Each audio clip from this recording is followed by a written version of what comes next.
Buen día, televidentes. Quien les habla es Emanuel Tapia Núñez. Hoy quiero compartir esta palabra con cada uno de ustedes. Espero que sea de bendición para su vida. Se encuentra en Génesis capítulo 1. Dice: en el principio creó Dios los cielos y la tierra. Al firmamento Dios lo llamó cielo. Dios creó el cielo no fue para que estuviera vacío, sino para que tú y yo vivamos con Él en su reino celestial, en amor, paz y armonía. Y Él sabe que tú y yo anhelamos ir al cielo, pero te recuerdo que Él ama al pecador, pero aborrece el pecado. Es por eso que para poder entrar al reino de los cielos debemos de arrepentirnos y convertirnos a Jesucristo. Por eso Él nos da el mejor camino. En Juan 14:6, Jesús dice: yo soy el camino, la verdad y la vida. Nadie llega al Padre sino por mí. Ahora pues, arrepiéntanse de sus pecados y vuélvanse a Dios, para que sus pecados sean borrados. Amables televidentes, haz conmigo esta breve oración. Señor Jesús, te acepto como mi Señor y único Salvador. Te pido que borre todos mis pecados, inscriba mi nombre en el libro de la vida y que jamás sea borrado. En el nombre de Jesús, amén. Si has hecho esta oración de fe, visita una iglesia cristiana donde prediquen bien la palabra de Dios. Hemos llegado al final de esta reflexión. Si ha sido de bendición o tiene alguna petición, nos puedes escribir a la dirección que está en pantalla, etn108@gmail.com. Les motivo a pasar menos tiempo con los afanes de esta vida y más tiempo con la familia, la Biblia y la oración. Hasta la próxima semana. Dios te bendiga.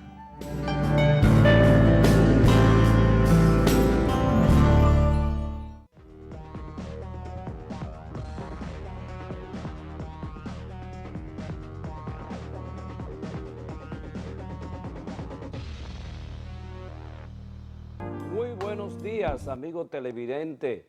Regresamos hoy lunes a su programa Hablan los Doctores. Esta mañana tenemos el pastel, de poder disfrutar de dos eminentes médicos con los cuales vamos a conversar acerca del acontecimiento más importante para aproximadamente 1.000 millones de seres humanos, que son las personas católicas que celebran la Semana Santa, la Semana Mayor. Que ya están en minoría. ¿Tú crees que están en minoría? Los musulmanes son más que los católicos. Sí, pero ustedes Y tienen... cada día los evangélicos toman más fuerza. Sí, pero los evangélicos siguen siendo cristianos. Sí, ahí te iba a corregir que el mundo occidental participa durante esta semana en lo que es el cristianismo como tal y no necesariamente el catolicismo. Todo el mundo occidental básicamente se vuelca a la celebración de la Semana Mayor. Y fíjate una cosa interesante. Pero ¿qué es lo que es celebración? Ahí voy. Fíjate lo interesante, que esta semana puede ser una semana que en el contexto del cristianismo puede ser una semana de recogimiento, de reflexión. Sin embargo, puede ser una semana que termine en lamento, Los países en luto. que más matan en Latinoamérica son los países más católicos y más cristianos. Entonces, mientras más creyente es el país, más crímenes hay. Entonces, O sea, mientras más religioso es un país, mayores crímenes. No es una exageración, Bueno, Héctor. Oye qué detalle. Si tú tomas los 6 países menos creyentes en el mundo, Noruega, Suecia, Islandia, Bélgica, Dinamarca, Suecia. no, Japón, y hay otro que es Lituania. Y esos 8 países son los países con menos criminalidad. Entonces, los países latinoamericanos, hay los 8 en los cuales obviamente estamos nosotros, porque en todo lo que es malo está el dominicano, malo, educación, ahí estamos, en los 8 países con más nivel de homicidio, somos más creyentes. Otro dato. Honduras, Honduras, el país Guatemala. de mayor violencia en el mundo. y donde el Papa tiene un 80% el catolicismo. Sí, pero ahí básicamente, ¿qué hay? Hay una falta de seguridad, hay una exclusión social. Es pobreza. Y la pobreza y la exclusión social son los generadores. Pobreza, ignorancia y creencia. Sí, va pero al punto. los generadores, perfecto. Y los generadores de delincuencia están ligados básicamente a la exclusión social. Entonces, esa inseguridad hace que las personas crean. Esa inseguridad, esa falta de protección es lo que hace que las personas pues alberguen una esperanza en creencias. En algo desconocido. Entonces, decíamos como comentario introductorio que la Semana Santa en nuestro país tenemos desafortunadamente que cada año nos genera balances muy desastrosos, con enlutecimiento de la familia dominicana, con discapacidades a nivel de lo que son las víctimas de accidentes, de ahogados, de niños perdidos, de pacientes que se van a la celebración de esta semana, abandonan sus medicamentos, se descompensan los diabéticos, los hipertensos, y al final de la Semana Santa pues tenemos unos números que son espeluznantes. Esta semana inició ayer con el domingo de Ramos, según el rito católico, y concluye el domingo de Resurrección. Ojalá que la moderación entre los participantes de esta Semana Santa sea de moderación. Lo que pasa es que hoy, y por eso los doctores están en la mañanita con ustedes, eso que tú acabas de decir es lo que han dicho todos los programas que iniciaron a las 6 de la mañana, 5 de la mañana de hoy en la República Dominicana. Ese es el cliché. Un cliché, ¿no? Eso es un cliché lo que tú acabas de decir. Manejo con moderación, pendejadas. Nada de eso inhibe lo que va a pasar. Por cada... No, pero no sea tan fatalista. Pero por Dios, déjame hombre. hablar a mí. Usted Pero habló. yo pienso que tú No, has venido hoy lunes no, con mucho fatalismo, mucho ningún fatalismo. pesimismo No. con relación al comportamiento. Perdón. Esto no es fatalismo ni es pesimismo, esto es realismo. Por cada dominicana, por cada beata que va a entrar a una iglesia en estos días, 30 dominicanos van a estar en un colmadón bebiendo. Sí, ¿De eso- qué pendejada me es- estás hablando tú es una de, realidad. de rito católico o cristiano? ¿Quién está pensando aquí que Cristo se sacrificó por los seres humanos? O sea, ¿quién? Por favor, señores, esa es la realidad. En la Semana Santa es el momento donde más seres humanos, y esto sí es salud, más seres humanos están montados en un carro o transportándose por vía ¿cómo se dice? Terrestre.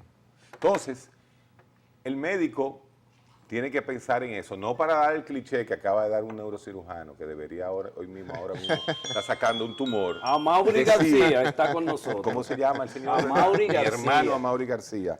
Amaury, que en este fin de semana él no va a salir, él sí no va a salir, porque él va a estar atendiendo los traumas que borrachos, quizá el jueves o el Viernes Santo, sí ese mismo día, el mismo día que crucificaron a Cristo, ese día va a estar borracha media capital en una playa.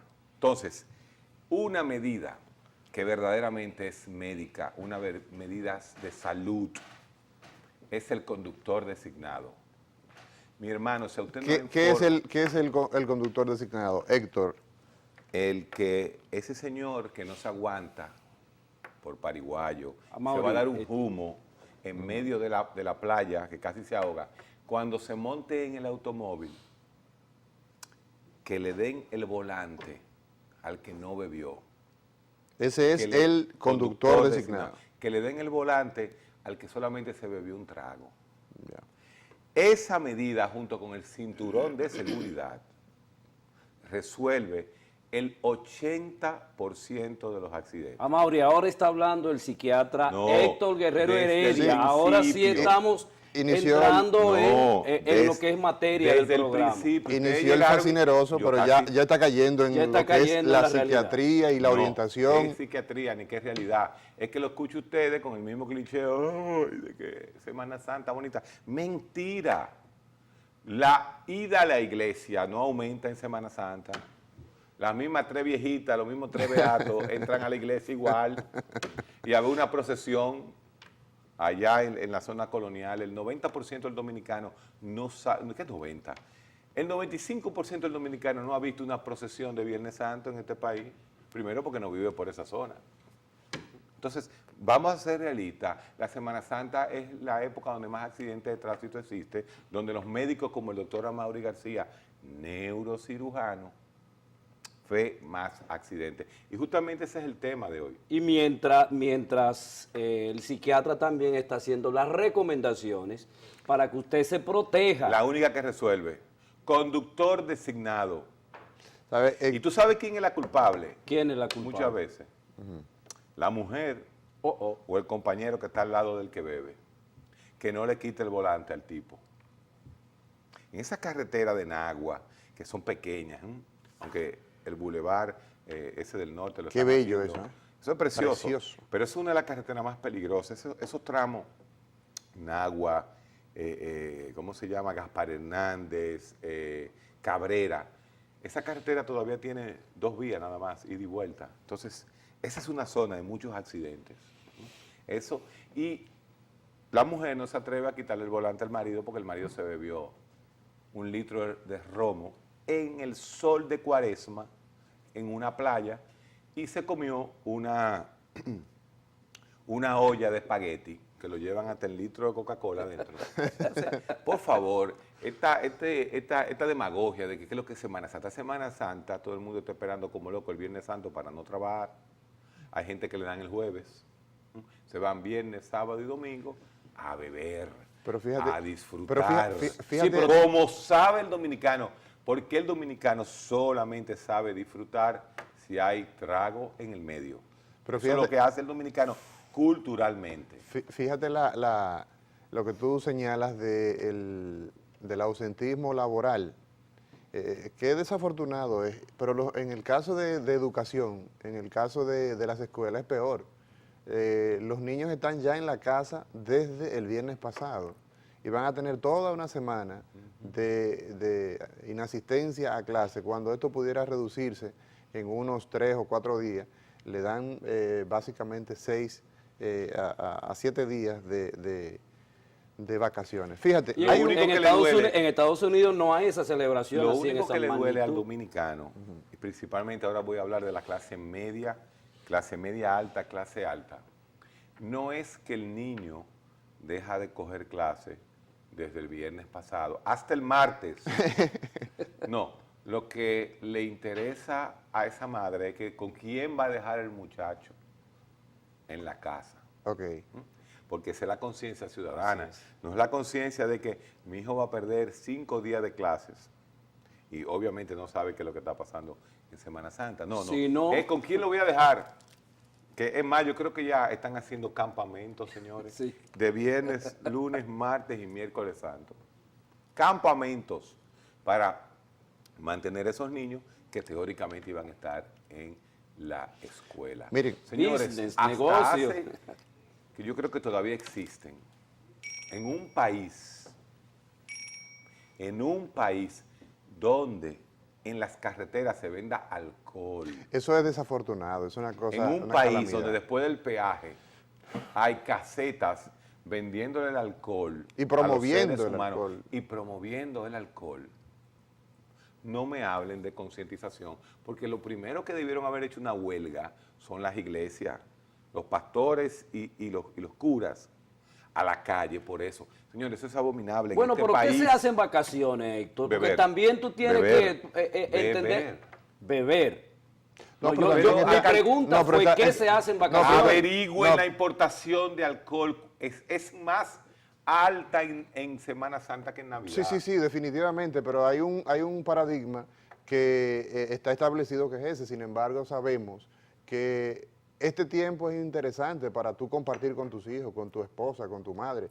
Lo que ocurre es que los valores nuestros se han ido muy lejos y entonces lo que impera es esta situación. Valores, Entonces, ¿qué valores? desafortunadamente es la realidad, pero lo que debe ser es todo lo contrario. Miren, señores, en materia de ciencia, Londres, antes de ayer, sábado, Londres da a conocer a través de una farmacéutica, Aviet, es una farmacéutica que tiene un fármaco. Una multinacional. Una multinacional, pero fíjate Sí, que... sí, pero el tonito de multinacional que le dan los antipsiquiatras, Sí, los es psicólogos, peligroso. Ella como se creen que la va a rigor, ¿tú me entiendes?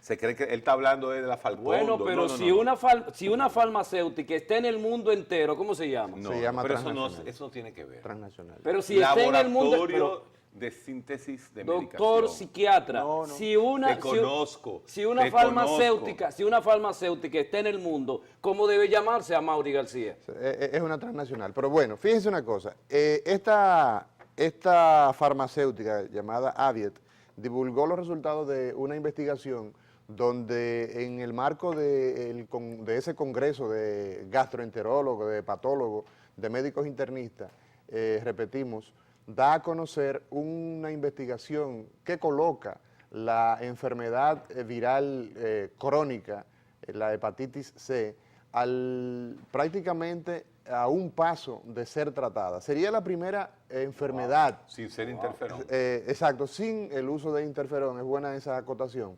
Y, ¿Qué medicamento es ese? es una molécula que todavía está, o sea, no pueden darlo a conocer porque está en la fase 3, es previa a la aprobación. Sí. Pero esta es una información muy importante porque cada año en el mundo entero mueren alrededor de 2 millones de personas, Wow. se estima, y probablemente más, porque hay países como los nuestros que las estadísticas no se Fiable. reportan o no son fiables, de manera que esa es una nota interesante del mundo científico. O sea, pero en resumen, se acerca a darle... Se acerca a darle tratamiento a una enfermedad viral crónica como es el hepatitis C, una enfermedad que se transmite por medio de fluidos corporales como la sangre, como los fluidos en términos general. Y es un productor de un 10% de las hepatitis crónicas de tipo C terminan en carcinoma hepático, cáncer de hígado. Esa cirrosis hepática, por Sin ejemplo. embargo, nosotros no somos ni gastroenterólogos, o sea, nosotros no... No, pero es pegamos. una, Sí, es pero una- estamos es una- dando es una información. científica, Pero doctor. ya, pero déjenme introducir el tema, porque yo tengo que aprovechar a un neurocirujano, un hombre que abre el caco, así, lo abre y saca el órgano Dios, que es el cerebro. Y no es el corazón. No, ¿qué corazón? El corazón es un pedazo de carne con 4 hoyos. El ¿Y corazón. y la reverencia del el psiquiatra? corazón. ¿Y qué es lo que pasa? El corazón es algo que bombea sangre, es una bomba aspirante impelente, solamente. En el cerebro está todo, la vida, todo lo que nos escuchan, los que hablan, todo es el cerebro. Entonces, vamos a aprovechar a Mauri García, que se deje de estar dando consejitos que está dando todo el mundo hoy en la televisión, porque no, ustedes tienen que darse el lujo de tener a un neurocirujano a las 6 de la mañana para que explique todo lo que tiene que ver con el cerebro. Y mi pregunta es muy importante. Fulanito de tal, un señor de 80 años, que hace unos meses, no se sabe, pero sí se sabe que se dio un golpe. Se sabe que se dio un golpe. Papá se cayó. No, pero no fue que se cayó, fue que se dio un golpe. Y resulta que hoy en la mañana el viejito no se despierta y está como ido, está como en coma. Salieron corriendo al hospital y resulta que por un milagro de la Semana Santa en ese hospital servía hoy el tomógrafo. Y le hicieron un tomógrafo que no es más que una radiografía sofisticada del cráneo. Óyeme, ¿Cráneo o cerebro? bueno, del cerebro del cráneo, o sea, y se le encontró lo que le llaman un hematoma. Entonces, el tema de hoy es, ¿por qué los viejitos, doctora Mauri García, neurocirujano, pueden sangrar más fácil que los adultos y los niños? Bien, mira, nosotros el jueves pasado mostrábamos lo que es el cerebro y le dábamos una imagen para que las personas se familiarizaran con este órgano. Ocurre que el cerebro humano, a medida que vamos envejeciendo, se va poniendo pequeño, lo que decimos se va atrofiando. Se achica el cerebro, Eso es correcto. a menos que pienses. Entonces, ¿qué ocurre? Es un proceso natural de involución del parénquima cerebral, se va poniendo pequeño. ¿El quién? El cerebro, el parénquima, el órgano como tal, se va Ok. poniendo pequeño y a medida que envejecemos, pues ocurre ese fenómeno de manera natural. Sucede que las venas cerebrales terminan conectando con unas venas mayores que se conocen como senos craneales, y cuando ese proceso se va acelerando, va aumentando, el cerebro se pone pequeño, se va recogiendo, y esas conexiones, esas venas que conectan con, por ejemplo, con el seno longitudinal superior, que es una estructura venosa de gran importancia, se tornan tensas, y cuando sufrimos algún movimiento de la cabeza brusco o un golpe, que puede ser incluso, como decía Héctor, puede ser inadvertido, se produce una ruptura de esas venas. Esas venas se conocen como venas puentes. En otras palabras, para que la gente lo entienda, la bóveda craneana está diseñada, el cerebro crece, o la bóveda craneana crece a lo que crece el cerebro. O sea que eso está pegadito, todo está pegado. Lo único que diferencia son las diferentes membranas, las meninges, ¿no?, que cubren el cerebro. Pero llega un momento en que ese cerebro es así y se achica. ¿Qué sucede? Sobra espacio entre la tabla ósea y el cerebro. Entonces, en esos espacios que están ahí, las venas quedan como jalándose. ¿Ustedes entienden? Porque en vez de estar pegado el cerebro, comienza a jalar. Y eso hace que haya un traumatismo y esas venas, todo ese seno, como dice el neurocirujano, sangre. Sí, pero eso es a nivel físico, pero también pasa lo mismo a nivel cognitivo, o sea, ese ¿Qué señor... diferencia hay entre lo físico y lo cognitivo? O sea, hay un desgaste desde el punto de vista físico, pero ese desgaste también se refleja a nivel cognitivo, a nivel del conocimiento, a nivel de la memoria, del pensamiento. ¿Qué es lo que pasa en ese sentido? Mira, en ese orden, esa pregunta que tú haces es interesante porque Héctor decía, si la gente no piensa, pero no lo veamos quizás con una palabra tan simple, si las personas no realizan... Vamos a ponerlo demagogo, vamos a ponerlo populista. No, mira. Hermano, no piensa. No, si las personas no realizan actividades Tú eres intelectuales... drástico, no, es tú eres ácido. demasiado Pero ácido. pero una Es pregunta. ácido. Pero Es una ácido. pregunta. Recuérdate a qué hora estamos nosotros aquí. Eso, óyeme, Mira. puede ser cualquier hora. Esta es la hora. Óyeme. Pregunta. El estudiantado dominicano. Pregúntese. ¿Cuál es el lugar que más asiste un universitario? ¿Es a la biblioteca? No. La gente de clase media y clase media alta, las muchachitas de clase alta, conocen los colmados cuando entran a la universidad. Los Se van a colmadones. beber a los colmadones que están al frente de las universidades. sabes cuántas- Ya no es solamente alrededor de la UAS No. y de Todas, UTESA, de todas, no, en todas. Unive y en la Pucamaima están los colmadones. Todas. Entonces, por favor, Y en Intel también. un país de 24% de analfabetos, por favor, Mira, por favor. hay una cosa sumamente importante con relación a eso que tú decías. Mientras los seres humanos, mira, una neurona tiene capacidad de hacer conexiones hasta con 10.000 10.000 neuronas más. Ahora, las neuronas que están en el cerebelo pueden hacer conexiones hasta con 200.000 neuronas. Entonces, ¿qué ocurre? Que hoy día se sabe que nosotros nacemos con una cantidad de neuronas, que se mueren neuronas, pero que nacen neuronas nuevas.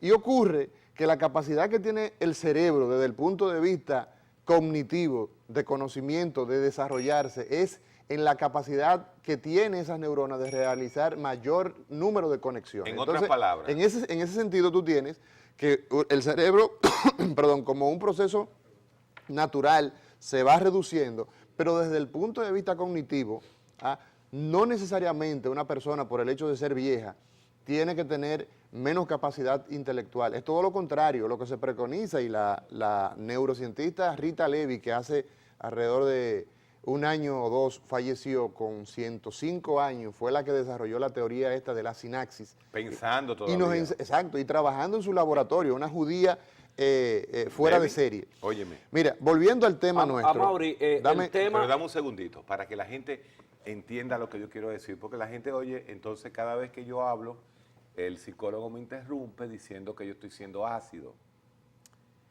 Señores, el cerebro es como el acueducto de Santo Domingo.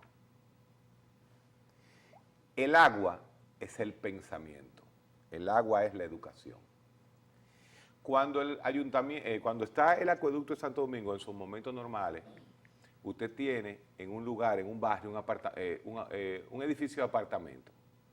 Pero en ese edificio de apartamentos, mientras más bruto es usted, mientras menos estudió, mientras menos sabe, el agua, ¿a dónde llega? Nada más, porque no hay presión. No hay presión, solamente llega a la primera planta. Y a Chepa, a las 10 de la mañana, la señora del segundo piso, el agüita por todas esas redes, llegó al segundo y la señora se pudo bañar con un cantarito. Mientras más usted lee, mientras más usted estudia, no en las escuelas dominicanas donde los profesores no saben lo que es América. Se le hizo esa encuesta, se le hicieron 3 encuestas a los profesores dominicanos. ¿Quién descubrió América? Entonces ellos decían Colón. El 98% dijo Colón. Pero cuando se le preguntó al mismo profesor, bueno, ok, ¿y qué es América? Entonces solamente un 40% describió lo que era un continente. Y vaya usted a saber lo que contestaron los profesores cuando se le preguntó, ¿y qué es un continente? Entonces, por favor, dejemos la demagogia y la pendejada de Danilo dándole un título a una señora que aprendió a decir su nombre, eso lo dijimos la otra vez. Entonces, el conocimiento, la educación, lo que usted lee, las páginas que usted tira para la izquierda, es como mayor presión de agua. Cuando esa agua llega con más presión, el que vive en la tercera y en la cuarta planta va a abrir su llave y va a salir agua. Eso hace el conocimiento con el cerebro.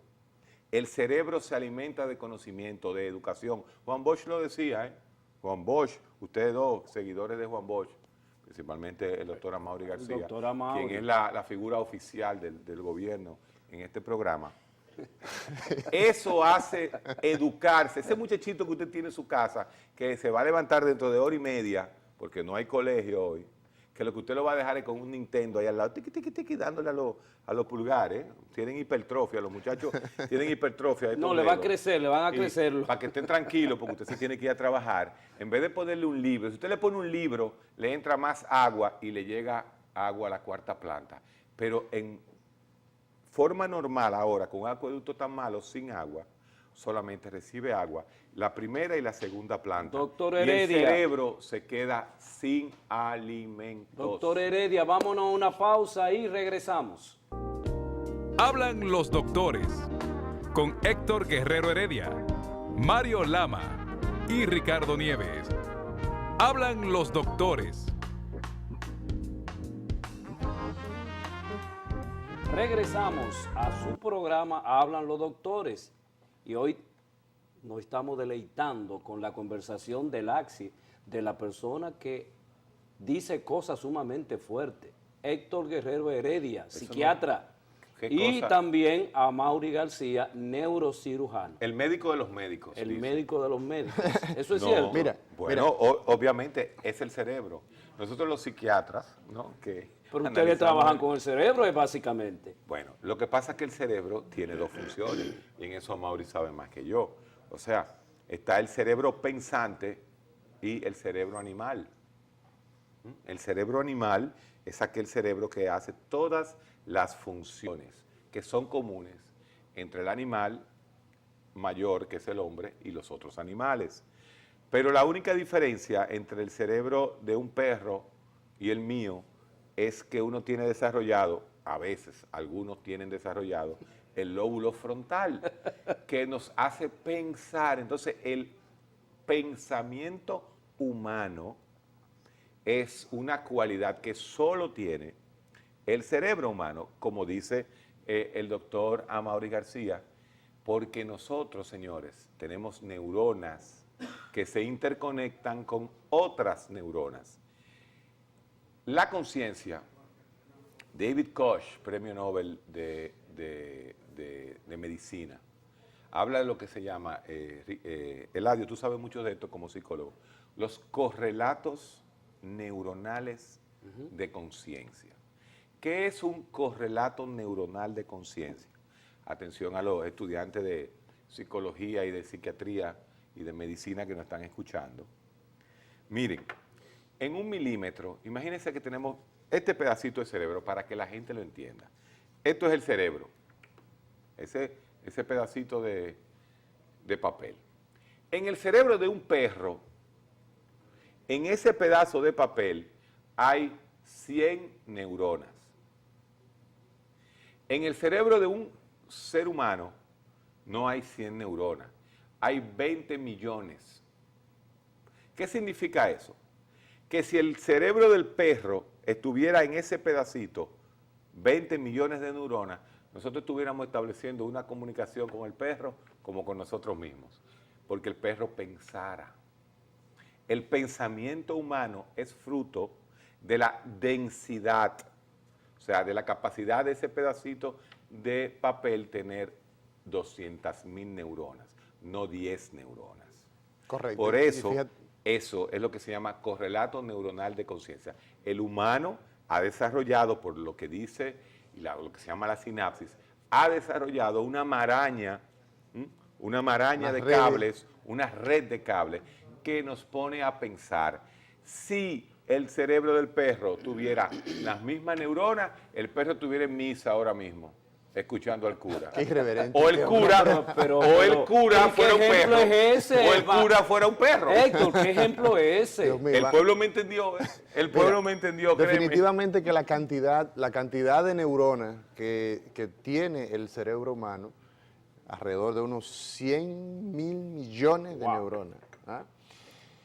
Eso no es todo, sino la capacidad que tienen esos millones de neuronas de hacer conexiones con tantas Pero una neuronas neurona, doctor, ¿cuál es la función de una neurona? Básicamente transmitir información. Se irrita, ¿ah? Ok. Puede entonces estimular a otras neuronas. Ajá.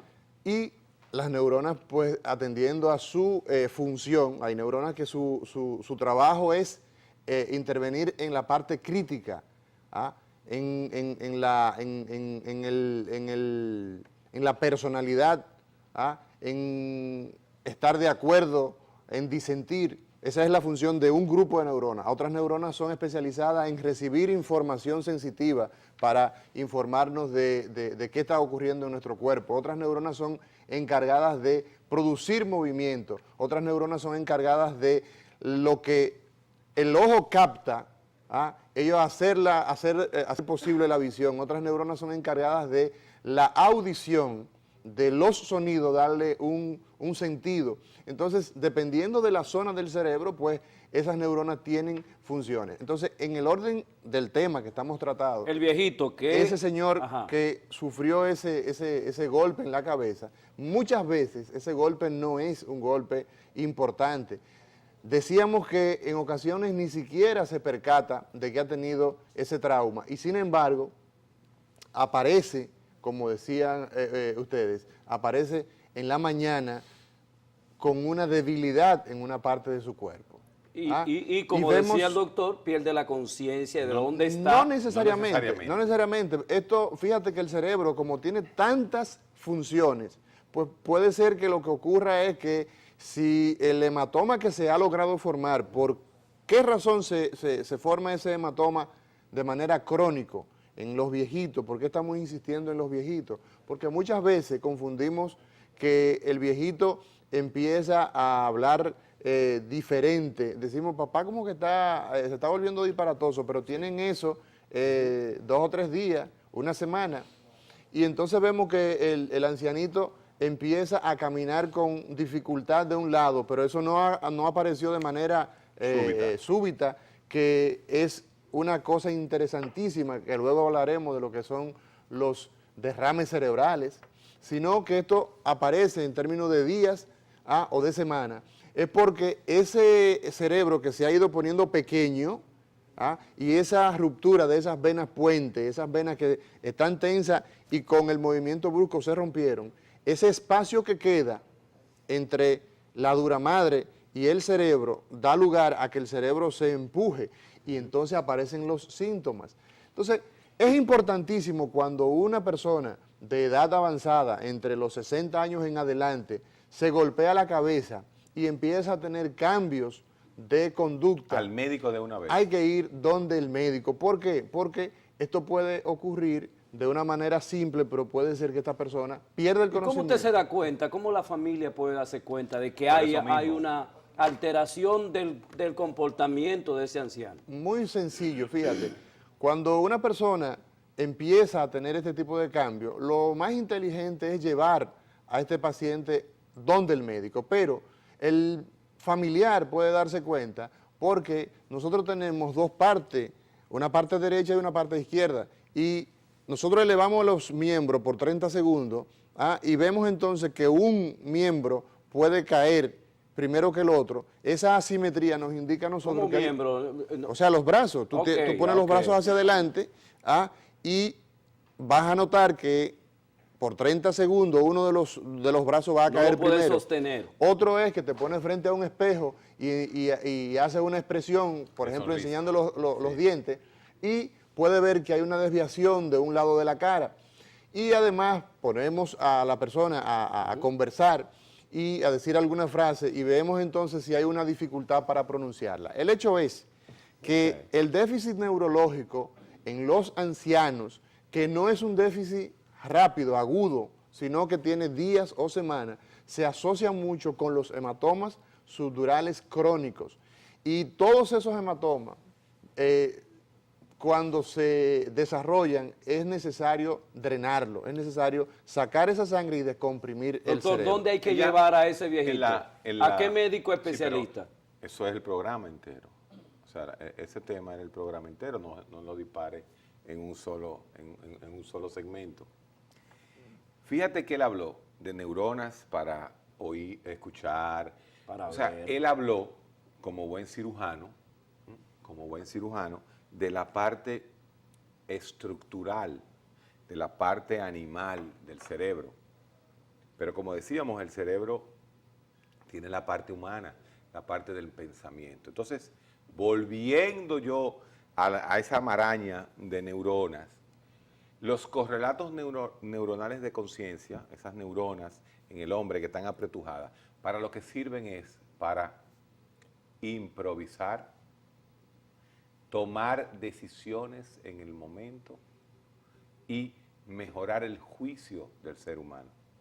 El juicio es la capacidad de entender y reaccionar de la forma más correcta. La forma más correcta no es la forma moralmente más correcta, más aceptable, sino la forma que nos garantice la supervivencia. O salir de una situación. O salir de. Entonces, la improvisación. El animal tiene una respuesta, o pelea o vuela. The fight or flight response. La respuesta el hombre no. El hombre decide. Me quedo, me escondo, le doy un tiro por adelante, o le doy peleo. Un tiro por atrás. Peleo, me hago el pendejo, fíjate, por aquí corrió, que en vez de por aquí cayó. Ese tipo, todas esas reacciones, todo ser humano, tú le das el mismo estímulo y van a reaccionar de forma diferente. Entonces, el cerebro no es solamente, ese cerebro no es solamente para las funciones motoras y sensitivas, sino también para las funciones de la cognición, para el que juicio, es lo que nos diferencia. Juicio para el juicio, el cálculo. De manera que cuando se presenta esta situación, cuando se presenta el hematoma subdural, o mejor dicho, para que cuando las personas experimentan esta situación de este sangrado dentro de la cavidad craneal, es importante tener en consideración que esta situación puede ir desde algo tan simple como que la palabra no sale adecuadamente, como que no... Son los síntomas. Exacto. hasta que este sujeto puede tener pérdida del conocimiento y fallecer. De manera que es interesante. O sea que puede tomar- conducir a la muerte inmediatamente si no hay atención. Si el cerebro que tiene diferentes estructuras, y lo vimos, ya hemos hablado de esto, hay zonas del cerebro que tienen que ver con la respiración, Ok. que tienen que ver con el pulso, que tienen que ver con el automatismo cardíaco.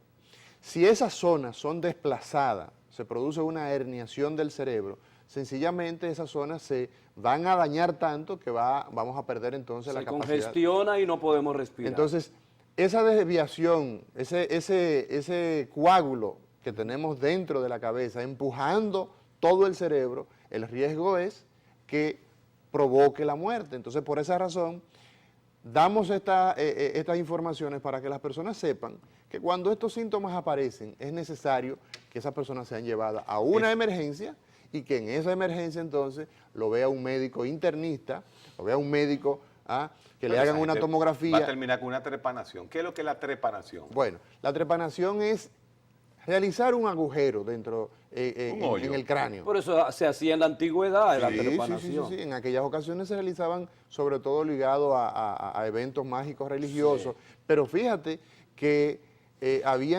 hay datos, sobre todo en las islas del sudeste asiático, donde los cráneos, las osamentas se conservan, se ven de fracturas, se ven trazos de fractura, Con piedra. y se realizaban estas trepanaciones con fines de tratar a esa fractura. O sea que no solamente se daba un tratamiento mágico religioso ajá. para sino había hacer habían elementos científicos ya, aproximaciones. terapéuticos. Ajá. Y en muchas ocasiones utilizaban las suturas de los pelos, por ejemplo, de los caballos, Wow. utilizaban entonces las uñas de las aves como aguja y se realizaban cierres de las heridas, de manera que lo que se realiza... ¿Qué se hace ahora en la trepanación? Lo que se realiza es Casi básicamente... igual, es lo mismo, una barrena. Lo único más Se- sofisticado, se- le abren un hoyo como si tuvieran... Podemos tener las Sí. barrenas estas, pero también tenemos motores eléctricos y neumáticos donde se hacen entonces... Para abrir el cerebro. Apertura, para abrir el cráneo. El cráneo, Entonces, perdón. producir entonces la descompresión del cerebro. Es básicamente lo que se hace.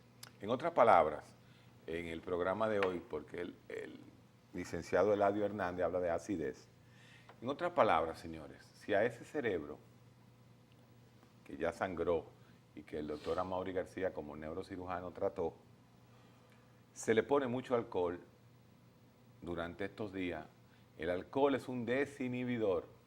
El alcohol lo que produce es que el cerebro se sienta a sus anchas, ¿sí? Y los pensamientos se Y la aceleren. criticidad, ¿qué y pasa? empieza a disparatear. Y a disparatear, y llega un momento en que usted no ve la distancia, usted se cree el matatán. Entonces, en esta Semana Santa, que lo único que sirve es para beber, cuando usted esté bebiendo, Porque usted lo va a hacer, entrégale- Sí, porque usted lo va a hacer aunque nosotros lo digamos sí o no. Entonces usted agarra su llave y usted se la entrega Al conductor designado. a la persona que no tomó, para que tome el volante. Y si todos tomaron, lo mejor es que se queden ahí. Porque pide un taxi. Se queden ahí o pidan un taxi. Lo que pasa es que en Semana Santa la mayoría de los taxis están borrachos también. Entonces, mejor quédese donde está, señores. Quédese donde está. Y cuando salga ese conductor designado, que justamente le ponga el cinturón a todo el que vaya con usted. Con esta simple medida, no demagogia ni cosas que le van a decir, usted resuelve, usted salva posiblemente el 75% de las vidas que se van a perder en esta Semana Santa con el cinturón. Y el casco protector. conductor Fíjate que designado. el 75% de las muertes de accidentes de tránsito son motoristas. El 75% de cada 100 personas que fallecen en accidentes de tránsito en nuestro país, el 75% son motoristas. Una observación que nosotros queremos hacer es a la Autoridad Metropolitana de Transporte. La AMET tiene la gran responsabilidad de hacer cumplir las leyes de tránsito y sobre todo esa parte animal que nosotros vemos que se expresa en su máxima expresión, valga la redundancia, en estos días, la autoridad tiene la responsabilidad y el deber de hacer cumplir las leyes, que los motoristas anden con sus cascos protectores, que los que ocupan los vehículos pues usen sus cinturones, no importa en el lugar donde vayan, porque los cinturones y los cascos protectores y observar la ley salva vidas. De manera que estas observaciones son importantes, es sumamente importante que las personas vean esto. El día que a un motorista le quiten la casita porque llegó a la clínica donde trabaja, al hospital donde trabaja el doctor Amaury García, el Darío Contreras, y le cobren $1 millón por la cirugía que le hicieron en la cabeza por andar sin casco protector, el día que se lo hagan a 5 motoristas, ese día todos los motoristas del país utilizarán sus cascos, porque para el único problema es que esos motoristas que andan sin casco, el Estado tiene que pagarle una cirugía y gastar $500,000 porque él decidió que la parte más importante de su cuerpo es el codo, que es donde llevan el casco protector. Con esa medida se resuelve. Doctor. No es de que hablando y educación, es con esa medida. Cóbrele la cirugía a los motoristas que llegan con la cabeza rota por no tener el casco protector y usted verá que en un mes se resuelve el problema del casco protector y el cinturón de seguridad, doctor, en la República Dominicana. Por este día hemos terminado nuestro programa. Ya se y fue la hora. también agregando de que sería sumamente fatal tomar alcohol y hablar por celular conduciendo, es lo más fatal que puede encontrarse. Será hasta el día de mañana cuando de nuevo estaremos aquí en su programa Hablan los Doctores.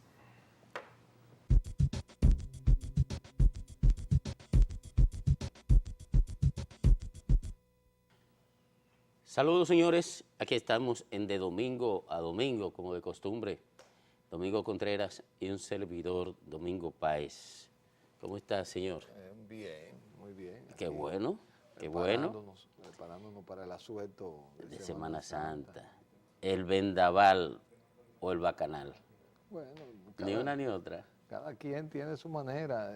Aunque vi ahí un sacerdote pidiendo celebrarlo de manera diferente. Yo creo que responde mucho a la diversidad que ha tomado la sociedad dominicana. Hay mucha familia y muchas personas que representa un recogimiento y encuentro con las tradiciones religiosas, y para otros representa unas vacaciones puramente. Con el tiempo, la iglesia tendrá que ir a la playa, se me ocurre. La iglesia tendrá que ir a donde se concentra la gente, detrás de sus ovejas.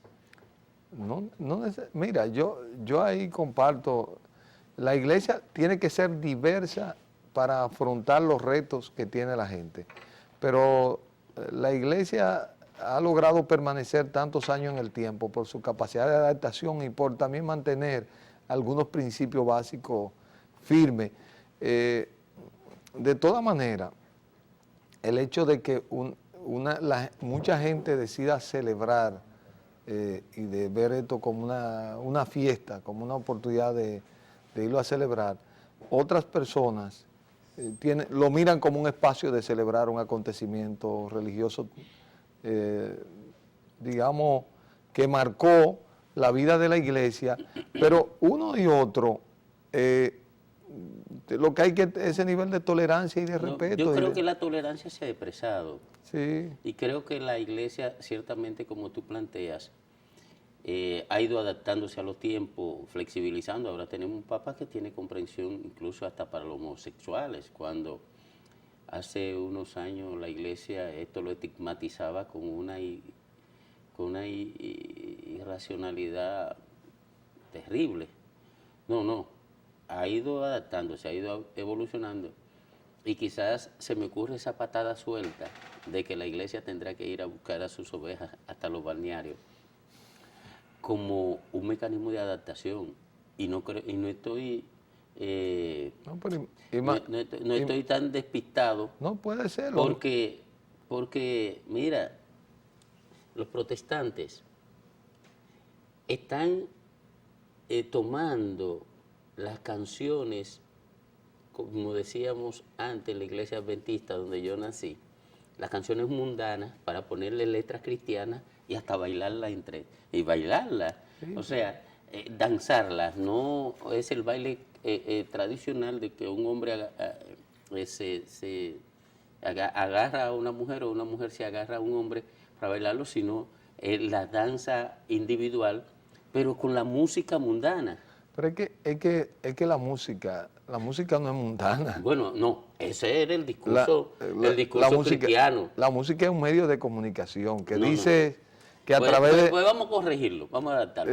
El ritmo de las canciones mundanas, porque así era que le estigmatizaban los protestantes. Pero alguien le respondió, bueno, pero que una creación, una capacidad creativa tan espectacular de mezclar el tiempo y los sonidos, solo puede provenir de Dios, independientemente, y Dios tiene muchas maneras de manifestarse y diversos caminos de llegar a Él. Entonces, yo lo que creo que ciertamente para poderse comunicar con las nuevas audiencias, con las nuevas juventudes, hay que buscar, porque nadie se le ocurre una misa en latín. No. Y eso era una espectacularidad en su tiempo. Entonces, lo que la iglesia ha sabido hacer a lo largo de los años es adaptar la capacidad de comunicar su mensaje renovador. Yo creo que siempre en el misterio de la vida, la posibilidad de una vida trascendente, la posibilidad de la resurrección, que es el mensaje grande de la Semana Santa, la muerte y la resurrección de Jesús.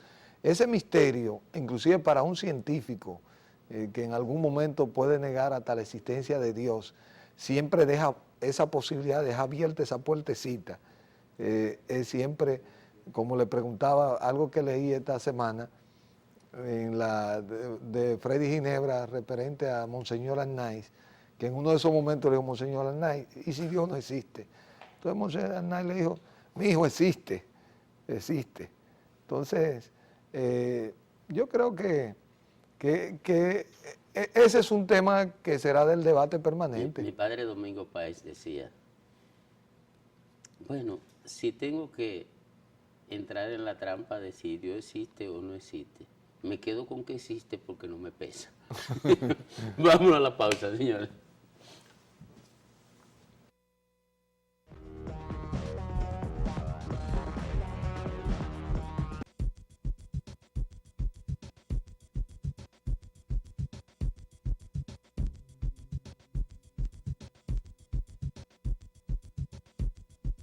Bueno, continuamos de domingo a domingo.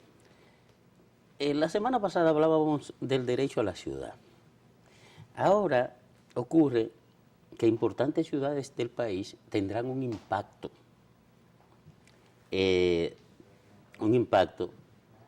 importante de entrada abrupta, consistente en la entrada abrupta de una cantidad grande de gente, sobre todo las ciudades que tienen vocación para recibir vacacionistas, ya sea por sus condiciones medioambientales particulares o porque tienen en su seno balnearios.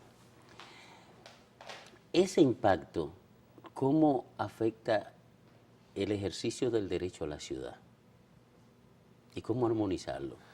Mira, lo que te demuestran, digamos de alguna manera, el movimiento de todas estas personas, es la interrelación que existe en los territorios. Es decir, no hay ningún territorio que sea autosuficiente. De hecho, los territorios se complementan a sí mismos. Y las actividades humanas de diversos tipos, de suministro de alimentos que te pueden ser producidos en Constanza y te pueden ser traídos al resto de la ciudad en determinados rubros o en otro lugar del país, en Barahona, con el caso de los plátanos. Sin embargo, por ejemplo, otros servicios médicos de calidad, servicios universitarios, servicios de instituciones estatales. Sin embargo, ahora que llegue el asueto, las ciudades con mejor infraestructura hotelera, de balneario, son las preferidas por los vacacionistas para movilizarse a esos lugares. Entonces esas ciudades tienen ahí una oportunidad, porque ya en realidad la visita masiva representa una oportunidad de tipo económico, ciertamente que recibe un impacto. Entonces las ciudades se tienen que preparar para recibir a los vacacionistas desde el punto de vista de la generación de la basura, que van a tener una mayor, su sistema sanitario lamentablemente ese es un tema débil en el resto del país. Los temas, y ya hay unos temas que están más en el marco nacional. Nosotros hemos realizado con la Comisión Nacional de Emergencia que se activan para hacer que esta gente vayan a las velocidades, la protección, la asistencia de primeros auxilios, que ahora también eso se va a ver creciendo con la presencia del 911, que apenas comienza a dar como los primeros pasos y se comienza a ver como el ensayo. Pero también hay un marco de personas que se quedan. Fíjate que en el caso de la ciudad de Santo Domingo, nosotros tenemos hasta un sistema de balneario, hay zonas como la Sursa, toda la zona a la orilla del río Sama, hay una especie de noria, que son brotes de agua subterránea, o como el Cachón de la Rubia, que ya ese sí está estructurado para recibir y va a recibir a miles de personas que asisten en condiciones normales, pero que se ve reforzado en este momento. O las procesiones religiosas que se realizan en el momento en que tú no tienes una acera apropiada o una forma que la gente pueda utilizar, tú también restringes la ciudad para estos usos religiosos, que la ciudad está para la diversa manera en que la gente pueda usarlo. Por ejemplo, me acuerdo siempre que con estos motivos, tanto la iglesia católica como evangélica se hacen procesiones por el malecón, el día sobre todo el domingo de resurrección. El domingo de Ramos y domingo de resurrección son las dos fechas que hay un movimiento grande de parte de los feligreses. Entonces, fíjate que ese derecho a la ciudad, una ciudad tiene que ser capaz de recibir todas las expresiones.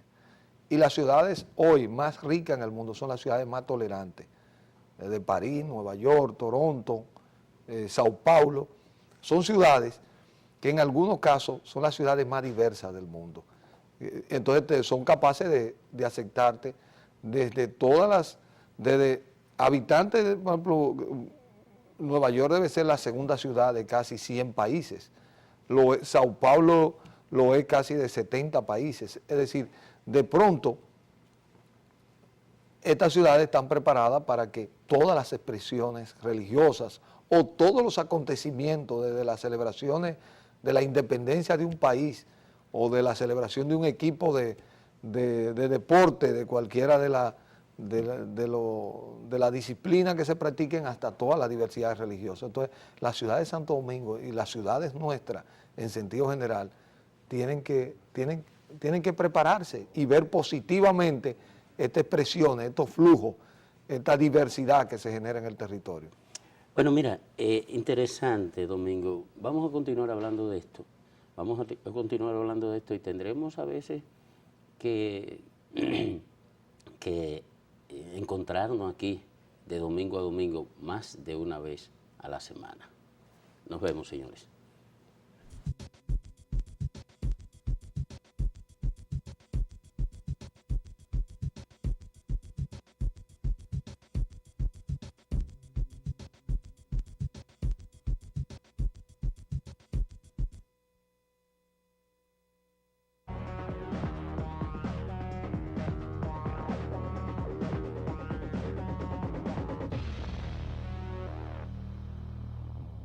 Muy buenos días, señoras y señores, y bienvenidos a su sección económica como cada lunes en Lo que pasó. Buen día, Teresa Lina. Buenos días, Gabriela. Buen día, chicas. ¿Qué tal? Bueno, feliz porque esta es la Semana Santa, una semana que en cuanto al trabajo es una semana más corta, pero también es una semana, como su nombre lo indica, santa, lo cual nos deja dicho que debemos reflexionar y... Claro, estar en familia y sobre Exacto. todo acercarnos más a Dios, porque realmente darle no solamente el lugar que Él debe tener en nuestras vidas y acompañarnos en todo momento, sino también la importancia que debe tener en la vida de los demás. Sí, la Semana Santa regularmente es una semana que invita a la reflexión. Exactamente. Y a estar en familia. Hay otras que lo toman como un chance para, en familia, salir de la ciudad y disfrutar y tener otro tipo de de descanso. Exacto. Pero bueno, esperemos que las personas esta Semana Santa manejen con prudencia y no tomen alcohol mientras manejan y preserven la vida no solo de ellos, sino de sus familiares.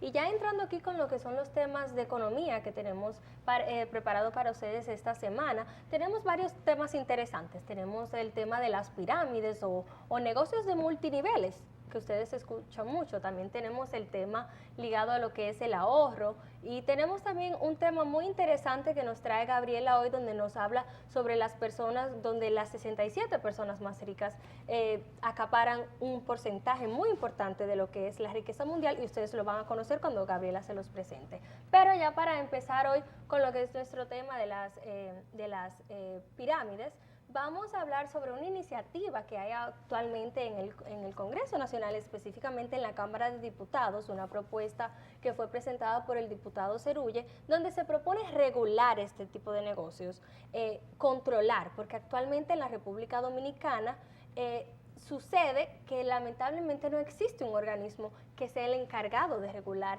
este tipo de negocios. Por ejemplo, en un artículo publicado la semana pasada en el periódico El Listín Diario, que se titula Pirámide de negocios, un fraude difícil de captar, este artículo reúne ciertas opiniones, tanto por ejemplo del encargado de la Superintendencia de Bancos, el señor Rafael Camilo, como del destacado economista, el señor Alejandro Fernández, donde por ejemplo Alejandro Fernández dice que las pirámides deberían en cierto modo estar reguladas por Proconsumidor. Yo creo que ustedes también, chicas, están de acuerdo con eso. Bueno. Pero por otro lado, el señor Rafael Camilo dice, pero es que las pirámides, por ejemplo, la superintendencia no las puede regular porque su función es regular aquellas instituciones que captan dinero de las personas y que lo prestan para adelante. Entonces hay un cierto debate, hay países alrededor del mundo que prohíben este tipo de esquemas. Por ejemplo, en España se prohíbe por ley, y bueno, en Estados Unidos hay empresas famosas que nos vamos a reservar el nombre, que han tenido fuertes debates y problemas legales incluso en la actualidad. En la República Dominicana hemos escuchado en los últimos días una empresa que ha tenido una gran polémica con lo que es la venta de productos de servicios piramidales. ¿Cuál es el enfoque que nosotras queremos dar aquí en lo que pasó? Bueno, nosotras queremos analizar con ustedes qué son las pirámides y qué hay de bueno y qué hay no tan bueno en ellas, porque algunos modelos no necesariamente son tan malos. Estábamos comentando antes de empezar aquí en la grabación que, por ejemplo, hay esquemas de negocio, de mercadeo, de comercialización de productos, que por lo menos las personas venden un bien, un producto, un medicamento o algo tangible que las personas reciben a cambio, y quizás eso no se ve tanto como un fraude. Pero hay otros esquemas, por ejemplo, los esquemas que te prometen en que usted invierte 1,000 pesos y en 15 días le damos 1,500 pesos, y que prometen una tasa de crecimiento elevadísima del 100-150% de rendimiento. Son los esquemas a los que usted debe tener mucho cuidado a la hora de ingresar en estos modelos. Hay modelos conocidos como el esquema de Ponzi, que no sé si lo quieren abordar aquí ustedes ya en detalle. Bueno, las pirámides básicamente inician con lo que ya es conocido por todos, que es el esquema de Ponzi, que no es más que una operación de inversión en la que los intereses que ésta genera es el pago del dinero de los mismos inversores. Y esta se mantiene estable mientras más personas se van agregando. O sea, no es que tú estás, por ejemplo, cuando tú inviertes, sacas un certificado que tienes un rendimiento de una tasa de interés de un tanto por ciento. Eso te va generando, invertir ese dinero, tener ese dinero ahí, eso va a generar X cantidad en X tiempo. Pero en este caso, simplemente lo que se hace es que tu mismo dinero te lo van pagando en cuotas, y no es que tú tienes tu capital más intereses, sino que esos supuestos intereses, que suelen ser un 50%, suele ser ganancias que prometen ganancias de un 50, 150, regularmente suele ser el doble de las tasas de interés que pueden tener los bancos, o hasta la triplican. No es más que una cuota mensual del mismo monto que tú invertiste. Es como el SAN, que en el SAN tú vas dando un aporte mensual esperando recuperar al final de todo el proceso tu monto, que tú lo ahorras. En este caso, tú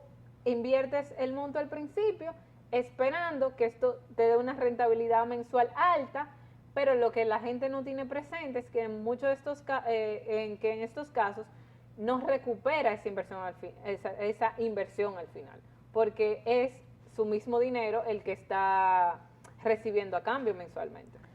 Sí, realmente es... ¿Por qué estos esquemas adquieren tanta relevancia? Eso es simplemente un resultado de la falta de oportunidades que tenemos socialmente, o el deseo permanente de superación que tiene la población. Estos esquemas, bueno, no solamente han funcionado en países subdesarrollados, sino también que han funcionado en países desarrollados. Y son esquemas para nada nuevos. O sea, yo recuerdo que hace 2 años también tuvimos inclusive hasta declaraciones del superintendente del momento, donde sí alertaba a las personas para que realmente tuvieran cuidado de estos esquemas, porque estos esquemas sí captan dinero de la población. Estos esquemas sí pueden influir en el nivel, en el bienestar de los ciudadanos dominicanos. Pero ¿qué pasa con el superintendente actual? El superintendente actual lo que destaca es que ellos solamente pueden regular aquellas entidades que están registradas en el sistema, o sea, que pueden ser supervisadas por la superintendencia, tanto a los burós de crédito como las entidades de intermediación financiera. O sea, esos son los 2 tipos de entidades que el superintendente puede, o la superintendencia puede supervisar. Sin embargo, en estos esquemas que se forman de manera fugaz o de manera... sin un esquema específico o formalidad específica, pues adquieren este volumen de operaciones. Es decir, si yo voy a tu barrio y si yo voy al barrio y le digo, mire señor, si usted me da 50 pesos, mañana le devuelvo 100. ¿Cómo así? O sea, ¿qué tú estás haciendo? No se preocupe, míreme a mí, yo ando en un Lexus, sí alquilado, pero ando en un Lexus. Míreme mi ropa, yo me la compré de este negocio, o sea. Yo soy hermano de fulanito, usted me conoce. Yo soy hermano de fulanito, usted sabe que yo nací en este barrio, usted sabe. Bueno, el punto es que se empiezan o sea, empieza un poco como a darse a conocer el esquema. No, y al final se convierte como una bola de nieve. Exactamente, como una bola de nieve donde va involucrando más gente, donde va involucrando un mayor volumen de dinero, y las autoridades necesariamente deben de orientar a la población, porque esto, como dije al principio, es un resultado de la falta de oportunidad que tenemos, pero pero te venden un sueño porque es posible vendértelo. Claro. Es decir, tú no puedes ir donde por ejemplo, me imagino, un economista decirle, mira, tú me das 50 pesos hoy, mañana te devuelvo 100. O sea, ¿qué tú estás haciendo? Dime. Un esquema Ponzi, o sea, ya lo tiene, es un esquema Ponzi que va a explotar en cualquier momento y quién sabe si soy yo. Me va a explotar a mí, porque mientras no explote está perfecto, dirá la gente, ¿no? Pero esto no es una producción, no genera ninguna riqueza. Tú no estás sustituyendo ningún consumo con el tema de la tasa de interés, tú no estás sacrificando tu consumo de hoy para consumir mañana, o sea, no hay un valor del dinero en el tiempo, no hay nada, simplemente el dinero pasa de mano en mano. El dinero está pasando de mano en mano, en el cual en un momento determinado eso lamentablemente va a explotar. Y mientras más grande se vuelvan estos esquemas, hasta qué punto tú puedes fallar, o sea, tú eres demasiado grande para caer, o sea, en un momento determinado podemos tener una cantidad de población involucrada en este esquema que necesariamente el gobierno tiene que diseñar un plan para sostener esa población o para cubrir que vaya a tener algún colapso financiero. Claro que sí, bueno, la gente debe tener mucho cuidado con ese tipo de esquemas, pero teniendo en cuenta que, bueno, el objetivo de nuestro comentario no es necesariamente pues perjudicar o decir que unos u otros son buenos. Hay otros esquemas que funcionan a través de la venta de productos que las personas, bueno, a su juicio pueden utilizarlos, y si les genera cierto tipo de ingresos pueden mantenerse en él siempre y cuando no les requiera una inversión muy, digamos, muy fuerte. Muy significativa. Exacto, muy significativa, porque comercializar productos no es nada malo. Lo malo es cuando te obligan a tú reclutar gente, te obligan a tú tener un nivel de ventas que es muchas veces absurdo o ilógico. Pero bueno, son esquemas un poco confusos. No, y sobre todo en la parte de los esquemas que de inversión o que te prometen manejarte una cartera. Que no son bienes tangibles. No, y que por ejemplo tú ni siquiera, como no conoces de lo que se está tratando, ciegamente aportas tu dinero porque otro ya tuvo la rentabilidad. Y lamentablemente en estos casos cuando te dicen, sobre todo, no, lo que pasa es que nosotros tenemos tasas mejores que el banco, porque el banco lo que quiere es engañarte, el banco lo que quiere, y entonces las personas se dejan llevar de eso. Si existe una tasa de interés oficial. Exacto, que la dicta el mercado y lo que está pasando en el mercado no es por casualidad. Si una persona viene donde ti te está ofreciendo tasas de intereses demasiado jugosas, para no decir otra cosa, es porque indica demasiado riesgo. O sea, exacto. Es porque la tasa de interés es riesgo. Exacto, mayor ganancia, mayor riesgo esa inversión. Sí, o sea, exactamente. Mientras más atractivas son las tasas, porque mayor riesgo de perder su dinero usted tiene. Claro. Entonces, y qué pena. Bien, y mientras tanto, vamos a la Sí. pausa en lo que usted lo piensa y retornamos con los demás temas de nuestra sección económica en lo que pasó.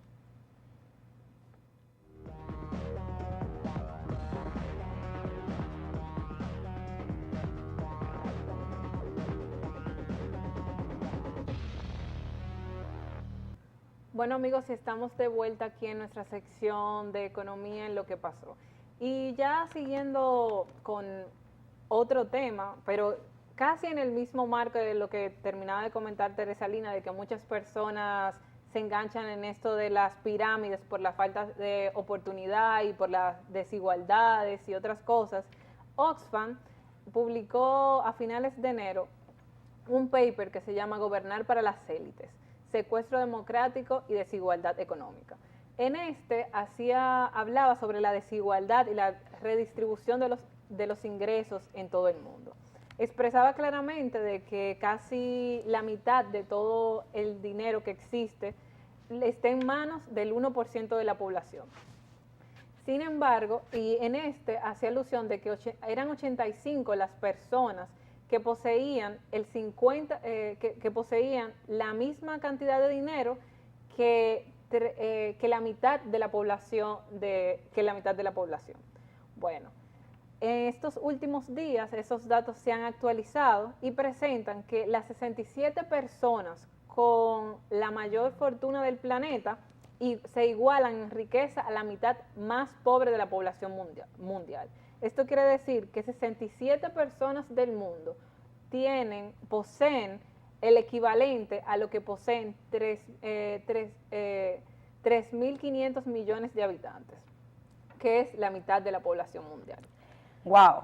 Hace unos meses atrás hablábamos de que cuando se hablaba de redistribución de la riqueza y desigualdad, existía una comparación de que eran 300 las personas que tenían esta cantidad, que tenían en su poder esta cantidad de riqueza, pero sin embargo, hoy en día son 67, lo cual quiere decir que el nivel de desigualdad se ha agudizado en los últimos 4 años, porque el informe a que nos habíamos referido la otra vez del Banco Mundial se había actualizado en el 2010, y tan solo en 4 años hemos reducido de 300 a 67 esas personas.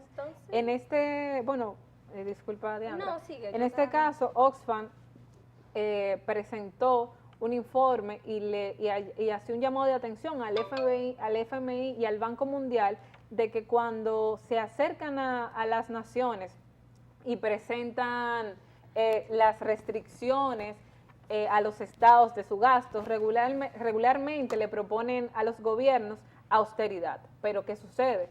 Cuando estos organismos piden a los gobiernos austeridad, la austeridad regularmente viene por recortes, que en su gran mayoría son recortes que afectan el gasto social que hacen los gobiernos en su nación.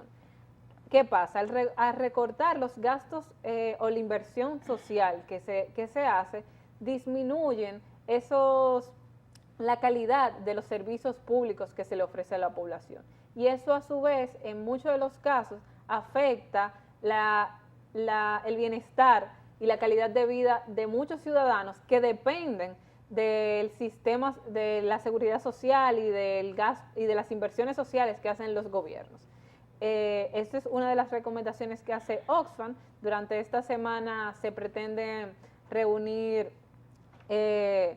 las personas encargadas del FMI, el presidente del FMI, del Banco Mundial y de Oxfam, para exponer en un debate cuáles serían las propuestas para tratar este tema de desigualdad, ya que en tan poco tiempo se ha agudizado y que a pesar de la crisis, las personas que ya eran ricas se enriquecieron de una forma más rápida, casi en la misma proporción que las personas más pobres perdieron su poder adquisitivo, o sea, son más pobres. Exacto, son más pobres durante la crisis. En esa misma proporción, las personas más ricas se hicieron más ricas a pesar de la crisis. Sí, realmente es preocupante, o sea, darse cuenta de lo mal que los gobiernos han realizado su rol fundamental, que es el rol redistributivo del ingreso. O sea, no digo a nivel mundial, porque ¿para qué están los estados? Eso es una pregunta que debemos de tener clara. O sea, ¿para qué están los estados? El primer rol, o sea, el rol fundamental del Estado es específicamente ese, redistribución de las riquezas. No son los organismos internacionales, no es el Fondo Monetario Internacional, no es el Banco Mundial, no es el Banco Interamericano de Desarrollo, no es la OSFAM, que debe de estar pensando en qué mal yo he hecho la tarea. No, es qué mal los estados han estado haciendo la tarea. O sea, hasta qué punto nosotros sacamos F. O sea, los estados sacamos una F en estos últimos 5 años en el tema de redistribución de riquezas, al pasar de 300 personas a 67 personas que concentran la mitad de la población, o sea, la riqueza de la mitad de la población mundial. Realmente, tanto para la República Dominicana como a nivel mundial, esa es la lectura específicamente.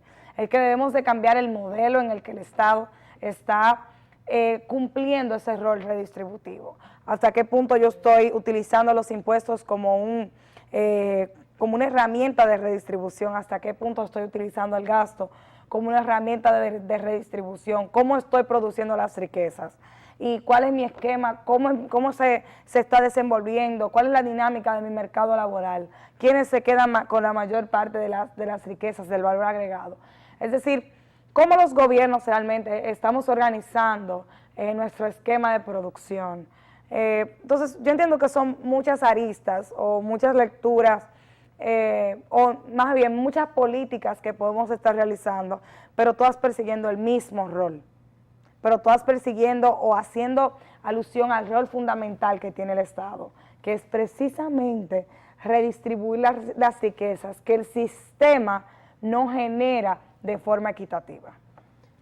Sí, bueno, y se propone también que se invierta, como decía Gabriela, cuando yo la interrumpí ahorita, le quería preguntar, pero ¿por qué pasa esto? Existen los objetivos del milenio, que todas las naciones, miembros de las organizaciones de las Naciones Unidas forman parte, y bueno, y ese tipo de políticas orientadas a reducir la pobreza, reducir la inequidad, pero ¿qué pasa? Se habla tanto de eso, todos los países hacen cumbres, se reúnen, pero ¿por qué pasa? O sea, mi gran interrogante es, ¿por qué sucede esto? Y personalmente pienso que muchas veces los gobiernos invierten en infraestructuras, en cosas que son muy buenas y que son necesarias, pero que lo más importante es invertir en la gente, en el capital humano, en que las personas puedan aprender una tarea, una profesión y que puedan por sí solos generar riquezas, generar un trabajo productivo. No es que el Estado debe darle todo, debe darle salud, debe darle educación, no, pero que las personas tengan acceso, por lo menos oportunidades de conseguirlas. ¿Y cómo las consiguen? Bueno, una vez están preparados. ¿Y cómo se obtiene eso? A través de educación y valores ciudadanos también, porque hay muchas cosas que no necesariamente dependen de tú tener una carrera universitaria. No, claro, pero ¿qué sucede? Cuando vamos a poner, tienes una persona, un profesional, que tiene un trabajo de, de adquisición media. Sí. O sea, pero ¿qué pasa? El Estado, en su rol de Estado, que debe proveer ciertos servicios públicos vamos a poner con una calidad X, estándar. Que define la sociedad Exacto. como aceptable. Como aceptable, no lo da. ¿Qué hace? Que esa persona de ingreso medio, que ya es parte de una familia, conformó una familia, no puede acceder a esos servicios públicos porque el Estado, en su rol de ofrecer ese servicio, no lo ofrece con la calidad que debería ofrecerlo. Por ende, esa persona tiene que, parte de su ingreso, utilizarlo para abastecerse de ese servicio que debería recibir de forma a menor gratuita costo o de forma gratuita, tiene que pagar a un privado que hizo ese negocio porque vio que el Estado no estaba cumpliendo con su rol y no estaba ofreciendo la calidad y que había gente que estaba demandando ese servicio. Entonces, ¿qué hace? Esa persona tiene menor, su ingreso es menor. ¿Por qué? Porque tiene que destinar ahora parte de su ingreso a esos servicios que se suponía que tenían que tenerlos por default. Entonces, al final tú tienes una persona que su ingreso baja. ¿Por qué? Porque ahora no solamente tiene que cubrir sus servicios básicos, sino que ahora también no puede mandar a los niños a la escuela pública porque la escuela es deficiente, no puede ir a la salud pública porque no confía en el sistema de salud pública, no puede tomar el transporte público porque el transporte público es ineficiente. Exacto. Entonces, al final, la calidad de vida de la persona disminuye. Y quizás, por ejemplo, en el caso de la República Dominicana, si los servicios públicos funcionaran, quizás el problema sea otro.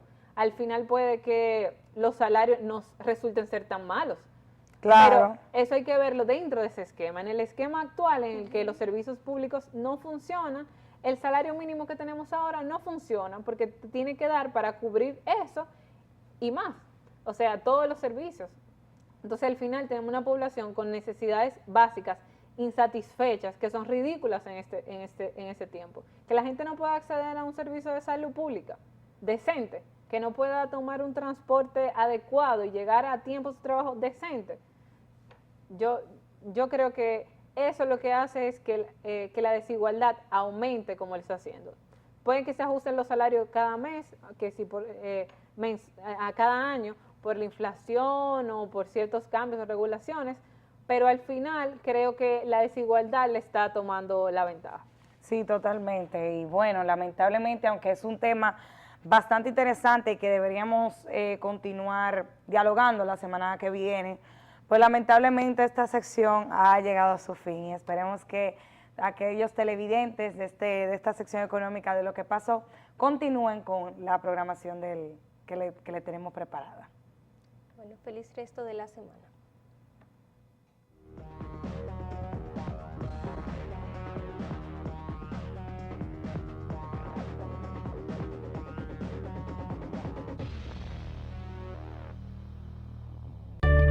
¿Por qué somos la experiencia en ferretería? Realmente siempre he encontrado